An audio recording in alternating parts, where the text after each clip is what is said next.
All right, welcome back to Kosi's Arsenal podcast. My name is Kosi. How are you guys doing? How are you guys doing? It's a beautiful Saturday, I should say, and very good news. Arsenal having completed everything has been agreed. We have reached a total agreement with Martin Odegaard. It's a done deal. Yesterday, many pundits, many journalists, many insiders were saying a few things were being worked on, paperwork and so on. But now everything has been agreed. It's a done deal, and Arsenal could actually announce that deal today at 9 p.m. UK time. We're gonna be discussing that and more. Smash the like button. You're gonna be discussing with me. You're gonna be sharing me with your thoughts. What do you think about Martin Odegaard? I'll be taking a couple of comments from the previous videos about Martin Odegaard, about what you people think really about Martin Odegaard. I've had so many comments about Martin Odegaard. What you people think? Is he going to work even, or is he not going to work for Arsenal? What is he going to do? What is his role as a player at Arsenal? Who is going to lose his place for Martin Odegaard? Is he going to be a bench player? That and more I'm going to discuss in this video. Smash the like button, smash the likes through the roofs. Of course, like I said, I'll be updating you about the situation. He has not done his medical yet. He has not done his checkouts, but like I said, everything has been agreed. We have a total agreement with Real Madrid. We have beaten Ajax. We have beaten Real Sociedad over the signature of the player. And of course, like I said in the morning, chances are high that that man is going to be arriving at Arsenal today. According to Fabrizio Romano, he said that deal was going to be agreed on a few hours, and that deal has been indeed. It has been agreed. Now we are just waiting for the player to arrive, do his medical, choose a shirt number, and I'm going to take you through all those things in my different segments of the video. So let us start with Martin Odegaard signing for Arsenal. What does it mean for him as a player? Because I think it's a big opportunity for him. Arsenal is a big club. We wanted to sign him way back in 2015. He was so small then. Those are almost 6 years ago, 5 years ago. Right now he's 22. If you remove 5 years, he was just 17 years. 17 years of age. He had just broken through the European scene. He was a very nice player. He was a very young kid, but he was a wonder kid, and everyone wanted him. United wanted him. Arsenal wanted him.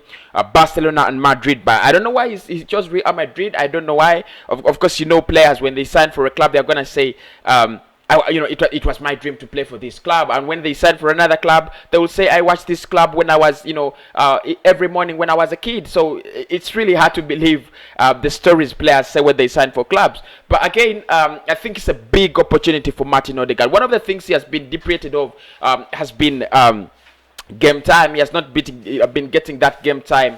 Real Madrid, he has just played 5 minutes this season, just 5 minutes, and that is so low for a player who played a whole season at Real Sociedad last season, almost playing 20 plus appearances in the league, and of course more appearances in the cups for Real Sociedad. And of course that's the reason as to why he wanted to go back there, because he was guaranteed they were going to give him playing time, and of course everything was laid off. He joins Real Sociedad. He goes back to the life he was in last season, but Arsenal managed to convince him otherwise, and we brought him at the Emirates Stadium. So I think by the fact that we brought him at Emirates Stadium, we're going to give him playing time. It means we're going to give him playing time, and that takes me to the next topic in this video.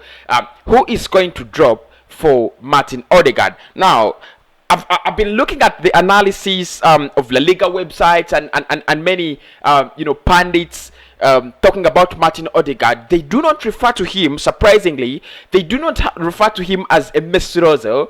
They do not refer to him as a number 10, a typical number 10. So he might not be a big threat to Emile Smith Rowe like most of us had actually thought, because when you see him, the rate at which he creates chances, you might think he's this typical kind of number 10, but he is not that. He is actually a deep lying attacking midfielder who creates chances far from deep. And that takes us to Galen Bellick's discussion yesterday when he was talking about Martin Ødegaard signing for Arsenal, and he said what he wants to play as a player Real Madrid cannot offer, but Arsenal can, because Mikel Arteta wants his team to be a pressing side, a highly pressing side, have that ball press on, just like you see Liverpool press on. Because if you look at Liverpool, how many defensive players do they possess in that midfield? Henderson, I cannot take him as a defensive player. Yes, he does it so well to provide the defensive cover for that defense, especially the experience and the maturity he provides. But he's not so much of a defensive player, and he adds so much to the press. Then you have Gigi Wijnaldum, who is very solid defensive-wise, but of course very good going forward. And then you add any other player of your choice. You either add Takumi Minamino, or you add Thiago, or you add Jota, or anyone. So you could see, Liverpool have that pressing, that pressing football. Manchester City also have that pressing football. Every player must be contributing to the press, and I think that's what Mikel Arteta wants to play. We have seen him, we have seen his sides. He wants to press. He wants a team to press. He doesn't want sluggish football. He doesn't want to be on the back foot. He wants to have that ball all the time and press. And of course, to do that, you've got to have the right players. You've got to have the right talent.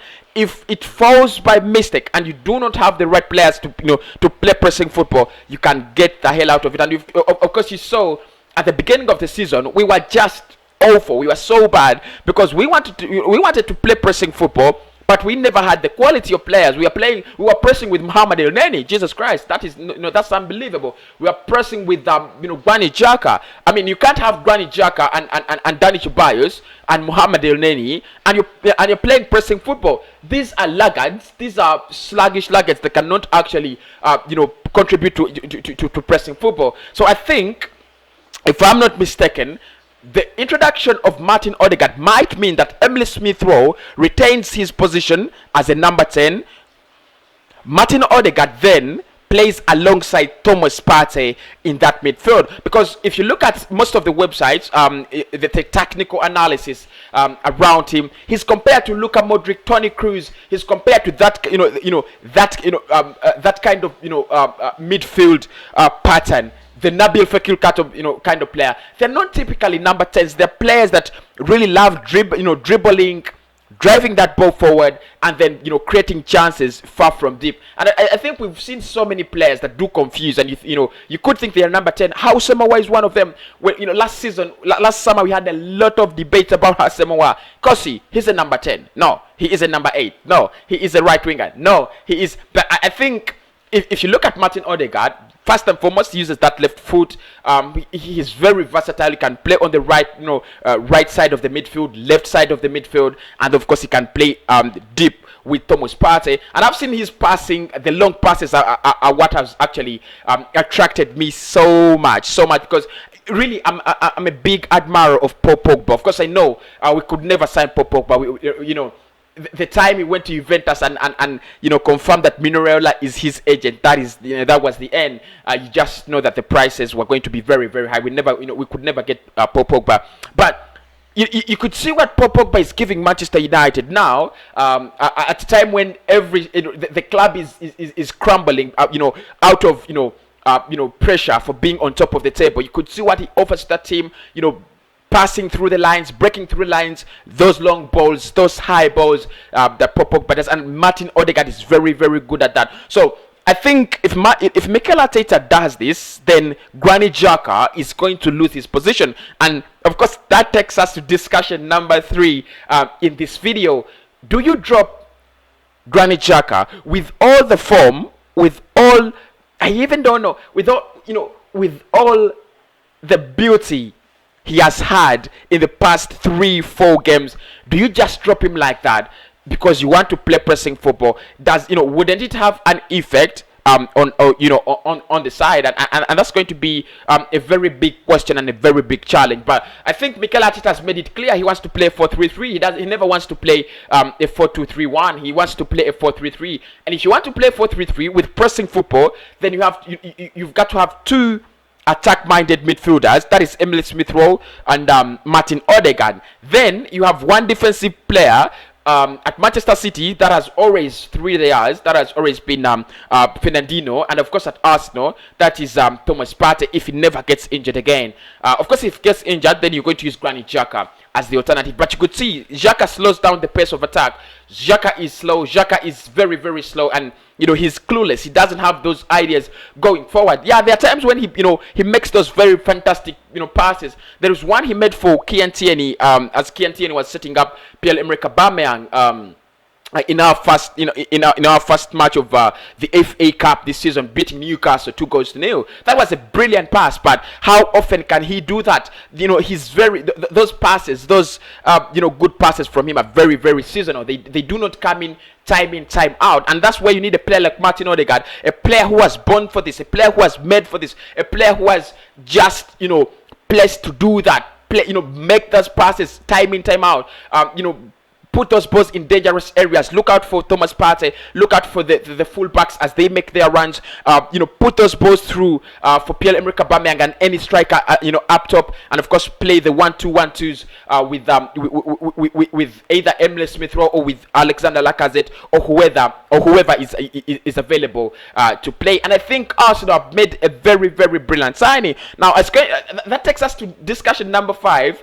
Whether it was a nice idea for us to agree with Real Madrid that we are going to take the player, but we are actually not going to have an option to buy, which I think was a little bit ridiculous. Because for me, I think if Martin Ødegaard comes to Arsenal and he doesn't get injured, and Mikel Arteta gives him the chance, the time, and the trust he has given to these other young players, it's gonna work. And it should have been an easy signing for us. Sign him in the summer for around 25 or 40, or 30 million. But of course, Belleg said it yesterday. Galen Belleg said it yesterday that Arsenal might not have the money right now to sign players like Martin Ødegaard. He's a quality player, and that's why actually Real Madrid did object against letting him go with the buy option. They just want a simple loan, and Fabrizio Romano said that very clearly. He said they just want a simple loan until June,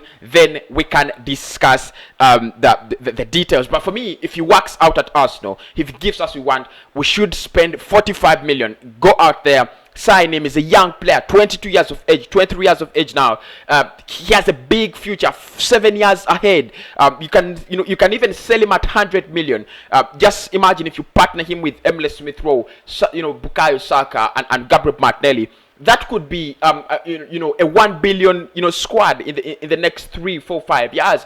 And I think that's what Arsenal need to do. We need to stop signing players like Willian. We need to stop signing players like David Louis. They don't contribute anything. They don't add anything. They're getting they're coming in as free agents, getting big sign on fees, and of course getting big wages at Arsenal, which is so much of detrimental. And of course I think we have learned our lesson.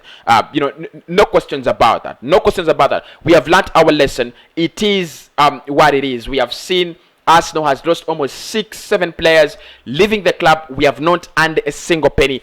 That has just got to stop. So we are signing Odegaard free. I mean, loan deal. No, non-free. It's a loan deal, but without any option to buy. That is that is to my dismay. But of course, like I said, it has been agreed the player is joining Arsenal, and I'll keep you posted with wherever happens.